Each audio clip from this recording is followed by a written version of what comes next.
Gosikabusio amagombo ni gabwatainse emambia ya lero asense moya Rachuonyo ime ya Homa Bay chingaki Omworokigwa bwe grade ya 12 airasa risasi ne bastora ya ise nyagosira Juma Odhiambo bwe miaka 15 ndogosoma ase skuru nene ya Maseno ime kaunti ya Kisumu nigagotebekana buna nyagosira nigo atengera hise hochire gwesibya na kwimukia ebastora yaye eyo asoka nero na kweitera ime skuru ya Maigirio ya Magwego ime ya Rachuonyo wetera keria gikageire koba engusanano Mukamanda w'abanyanyimbo asensemo ya North Rachuonyo Peter Wala nigo ayenekire gekore ikyo asatebire abanyanyimbo bali bagotuka ebikore by'obusalia mbagendete n'obotuki ekero omubere onyagusira okigwa asenkindu ya Rachuonyo.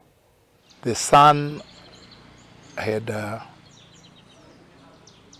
a dispute with the parents over a phone, and the parents decided to confiscate the phone because the son was concentrating on the phone other than studying, and being a Form 4 student, the parents were so concerned with the results.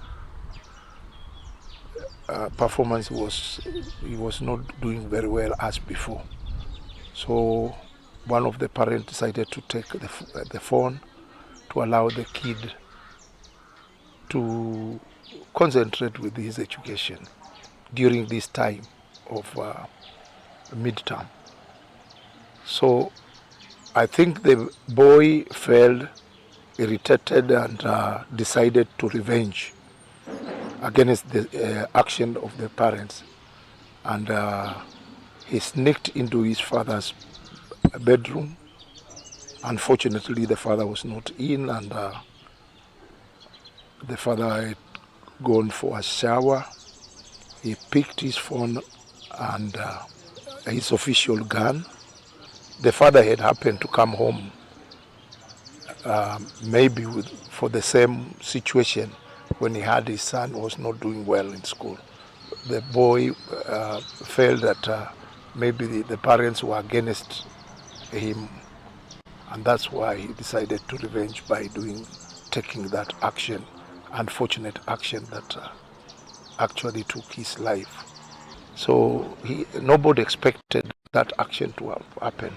It's quite unfortunate incident, and it is our wish that we change mode of parenting. It is my wish that parents should change mode of operation, because we don't know whether we are harsh, we don't know whether we are putting the right instruction, because when a parent feels he's doing right to the kid is contrary.